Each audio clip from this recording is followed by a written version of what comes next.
What's up mga katambay? Today is September 29, Saturday. Meron akong racket.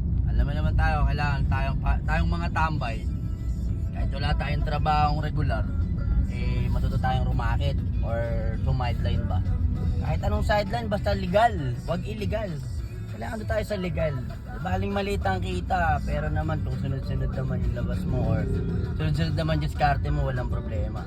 Ang importante, hindi ka nasasabihan ng nakatambay ka lang sa bahay at palamunin. Tulad ko, nasabihan akong mag-apply daw ako ng trabaho, pero ang sa akin naman is, hindi naman ako maselan sa racket eh. Lahat tinatanggap ko. Kaya, eto, papunta kami ngayon sa Leo's Private Resort. Kay Boss Gio, salamat sa recommendation ni Sharon de la Cruz. Okay, balik ako guys kapag pagdating namin sa Leo's Private Resort sa Apalit, Pampanga. Okay, pakita ko sa inyo yung setup namin. Hello guys, hello mga katambay. Nasa Pearl Gate Resort na tayo dito sa Apalit, Pampanga. Mga katambay, pakita namin ang setup namin, tapos na kami mag-setup eh. Kaya pakita ko sa inyo yung setup namin. Pero black bar tayo ngayon, okay?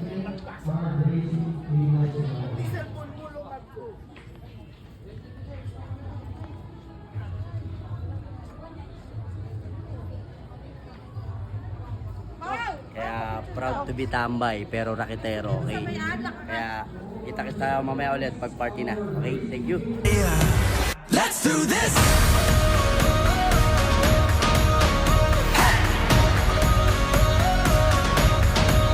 Let's do this.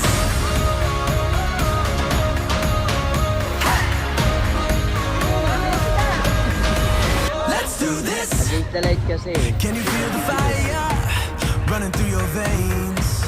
Now you're burning brighter. Don't look away. Shout out to the legends, rising from the wreckage. Count down the seconds. It's out your engines. Let's do this.